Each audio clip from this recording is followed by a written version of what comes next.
From US to Canada, Germany, Japan, there is less complaining, and in Singapore and Ireland, millions of people from all over the globe just call this fever for complaint-free-world.org.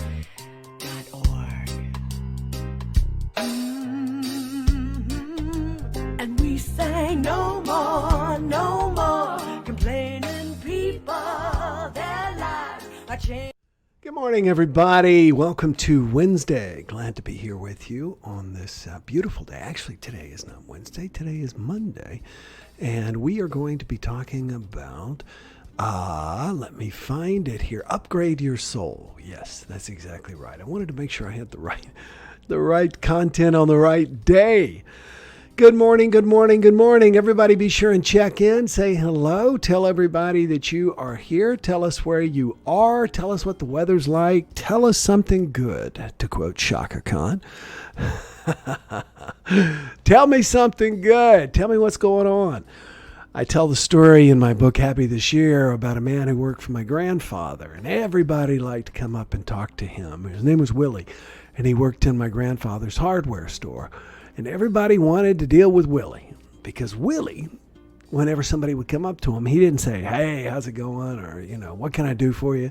Willie would always say, what's the good word? He would proactively ask people, what's the good word? So I'm asking you, check in, tell us what the good word is. Now, just to remind you, this is a recorded video. I'm going to be on vacation while you're watching this, but I'm watching you. I will be checking comments, see who's here. So make sure that you check in. Tell us you're here. Tell us what's going on with you because we want to make sure that everything's going well. Also, be sure and if you're new, let us know that you're new so that everyone can greet you. We've got a rather passionate community of people here who really enjoy talking to and connecting with other people. And so you want to make sure that you say, hey, I'm a first timer so that everybody can say hello. And as I've shared with you before, the way we get first timers, be sure if you're here for the first time, click like on the Facebook page, Will Bowen. That's where we are today. Of course, every day. And also share. Be sure and share today's message. We get people who share every single day. And that's why, although we may get a few dozen people or 50 or 60 people watching us live, we get anywhere from 800 to 5,000 who watch these on a regular basis. So thank you so much for doing that. Now, where is Teddy? You are probably wondering. I'll try again. I tried to get him out just a little bit ago, and he was having absolutely none of it. Let me see if I can get him. Hey, Ted. Teddy. Teddy. Do you want to come up here? Not really. You're just very comfy. Okay, I get it. Friends, I'm sorry. I'm going to have to. I love my dog too much to abuse him by bringing him out here. I'm sure you understand. You can watch him and see him on every other video that we've done. So be sure and check out Teddy Bear. Today I want to start out by talking to you about a quote from a really great of American, George Washington Carver, said that I shall allow no man to belittle my soul by getting me to hate him. Now that is an absolute messed up version of that quote. Let me see if I can find it a little bit better. I will permit no man to narrow and degrade my soul by making me hate him. It's interesting these days. It seems like not only are there a lot of people who are driven by hatred, there are a lot of people who are driven by being hated. They seem to enjoy being hated. They seem to enjoy upsetting other people. I saw a political bumper sticker the other day, vote for one political party, and it was talking about if you vote for this candidate, you're going to really upset the other people. So, in other words, instead of trying to make the candidate a choice that is going to make things better, the candidate is being chosen specifically because in this case, he or she is there to upset the other people. Hatred is a powerful motivator. And if you hate something or someone, you know what? I'm okay with that because I'm going to explain to you the importance of hate and how to make hate work for you. Now, that may sound a little crazy, but first of all, let me start by saying, first of all, you see the thumbnail there? You notice that our team always puts me in the picture. If you look very closely, you'll see me with a goofy face sitting on the front row of the auditorium as George Washington Carver is orating there. By the way, who was George Washington Carver? He was an orator. He was a botanist. He was an advisor to several presidents. Just a brilliant man. And this quote of his, that I will permit no man to belittle to narrow and degrade my soul by making me hate him.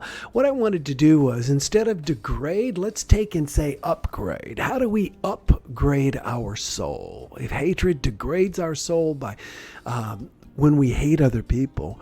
A lot has been written on hatred. I remember looking up the word hate. I noticed the word hate was being used a lot, What do you think of that movie? Oh, I hated it. Oh, what do you think of this political person? Oh, I hate him. What do you think of that particular sports team? Oh, I hate them. I remember one time a friend of mine who was a big University of South Carolina Gamecocks fan was talking to me about Clemson Tiger fans, of course, the great rivalry that's been going on for 112 years, I think. Anyway, she said, I hate all Clemson fans. And I remember thinking, what an insane thing to say. Just because someone is for another university, you hate them? Hate is far too strong a word and is used way too casually. So when I realized how often she, others, myself, were using the word hate, I looked the word hate up. And the word hate means, you ready for this? The word hate means to dislike to the point of taking action against. Let me say that again. To dislike to the point of taking action against. I have heard several people recently say they hate Donald Trump, but they're not taking any action against him. So I guess they're not really hating him. Now, of course, they plan not to vote for him, but they're not actively campaigning against him. If you say you hate something, and that means I dislike to the point of taking action against, then I encourage you to take some action. I'm not telling you to, if you say you hate somebody who's your neighbor, to get a gun and go shoot somebody. But I'm telling you that if you hate a condition, if you hate the way that animals are treated in this country, if you hate the way that people are treated in the world, if you hate the way the climate is changing, I'll tell you one thing I hate. I hate the way the coral reefs look now. When I go scuba diving compared to 30 years ago when I was 17 and 18 years old, that would have been 40 years ago. But anyway, back when I was much younger, the reefs were it was like diving in a flower show. Everything was bright and beautiful and colorful. And now the reefs are gray and the reefs are dying. And I hate it so much that I'm volunteering at the Reef Restoration Society. If you hate something, you are expressing that you dislike it to the point of taking action against it. Well, if you dislike it to the point of taking action against it, what action are you taking? The word hate is it's a nasty word, and it is also a word that is used to excuse our own action, our own performance. Poor performance, excusing poor performance, and also removing responsibility. Here's what I mean. I know a woman, good friend, lives here in Key Largo, love her to death, and I hope she's not watching. If she does, I hope she doesn't take offense.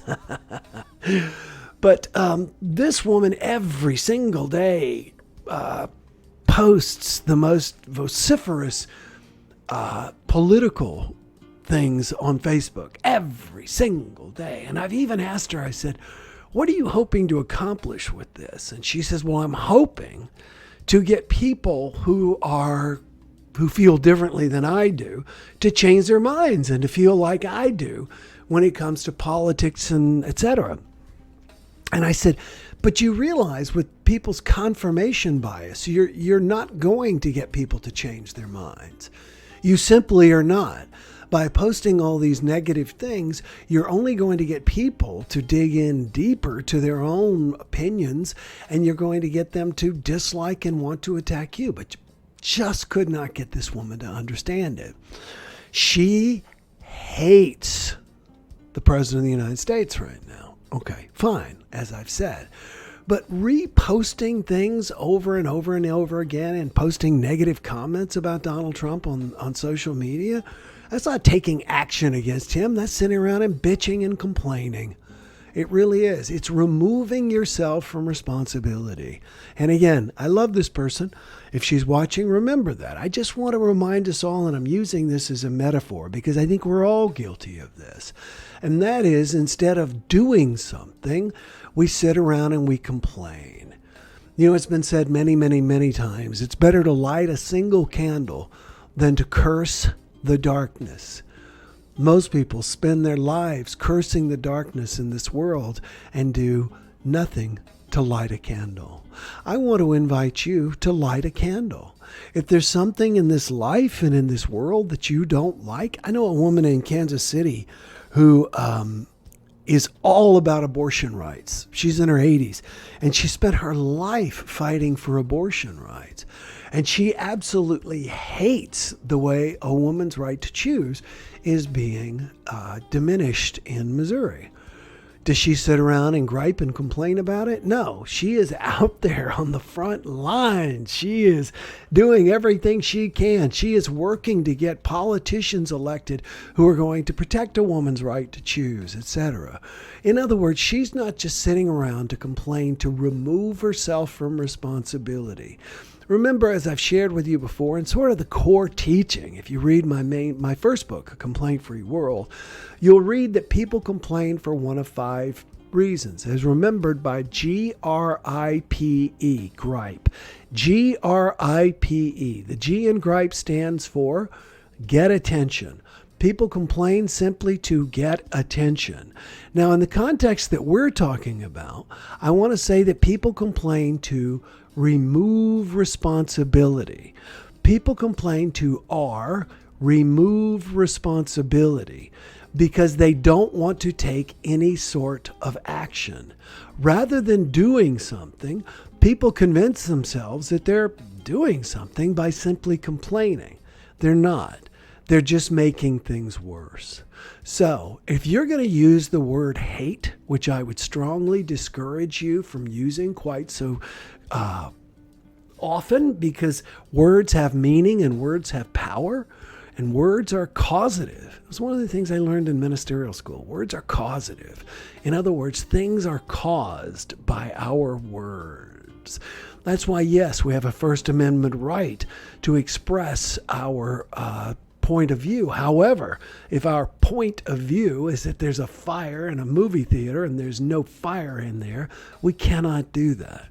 If you've got something that is upsetting you, that you feel like you hate, then work to change it. You want to get rid of the hatred inside of you, work to change it. You know, the Buddha warned us millennia ago that hating another person is like burning down a house to get rid of a rat. Let me say that again. Burning down a house to get rid of a rat. And I think it was an Arabic sage who talked about hating another person is like holding on to a burning coal. You're the one who gets damaged. So let's take the words from Booker T. Washington today. I will permit no man to narrow and degrade my soul by making me hate him. And realize that hatred is a choice. That, yeah, there are people who are going to antagonize you. And right now they're trying to. More than ever, they're trying to piss you off. Why? Because of enrage and engage. If you can enrage someone, you can engage them. If they're neutral, you can't really move them one way or the other if they're just sitting there. But if they're up on their feet, if they're chasing you, even if it's to beat you up, they're at least following you. And there's a lot of people, especially in the media and politics today, that realize that more than ever. So watch how often you use the word hate. And if you hate something, do something about it. Take a few minutes now and share with me the comments that you have for today. I will be watching and going back and connecting with you later. And of course, we will be having our complaint-free meditation group getting together this morning at 8:30 a.m. This is a members-only group. You're welcome to check it out. It is at www.complaintfreemeditation.com. If you need something that's going to calm you down and help you feel better during these times, check it out. We've got a group of caring and compassionate people who are there to hold you in their hearts and to focus their minds with you every single workday. So join us, Complaint-Free Meditation, and we'll be starting in just a little bit. Be sure and join us tomorrow because I want to talk to you about someone who is actually a member of our community who has submitted something that I'm going to tell you about. And that's a painting from our good friend Mike Nagy, who's here with us every day. And he's also a part of the Complaint-Free Meditation group. So come in, check us out. Be sure and tell your friends, share this message, and above all, enjoy today. Love you. See you tomorrow. Bye-bye. No more complaining people, their lives are changing, we're flying high, creating a complaint-free world. No more